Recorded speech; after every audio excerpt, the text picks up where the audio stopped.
అప్పట్లో pan India market గురించి మన హీరోలు పెద్ద ఆలోచించేటోళ్ళు కాదు. కానీ ఇప్పుడు బౌండరీలు జరిగిపోయినాయి. దేశవ్యాప్తంగా అన్ని భాషల సినిమాలు క్లిక్ అవుతున్నాయి. ముఖ్యంగా మన తెలుగు హీరోలకు మాత్రం నార్త్ లో కూడా ఫాలోయింగ్ ఉంది అనమాట.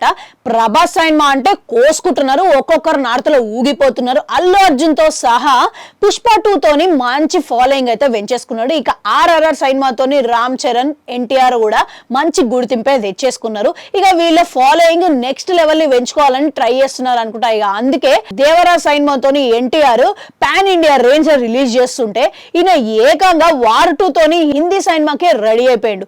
ఇక దీంట్లో హృతిక్ రోషన్ తోని ఈయన స్క్రీన్ షేర్ చేసుకుంటున్నాడు అన్న విషయం అందరికీ తెలిసిందే. ఇక ఈడ అసలు చిక్కేందనంటే హృతిక్ రోషన్ తోని నటించడం అంటే అంత తేలికేం కాదు.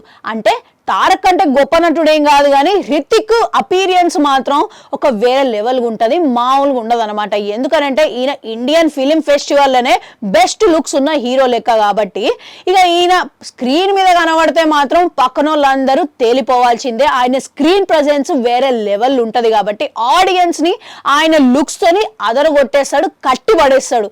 ఇక తారక్ లుక్స్ పరంగా ఈయనతోని ఉనికిని చాటుకోవాలంటే కొంచెం తేలిక కాదని చెప్పాలి. కానీ తారక్ ఒక అడ్వాంటేజ్ ఉన్నది. అదేంటంటే హృతిక్ అంటే బెస్ట్ పర్ఫార్మర్. ఆయన నటనతోని హృతిక్ రోషన్ పై ఆధిపత్యం చెలాయించగలడు.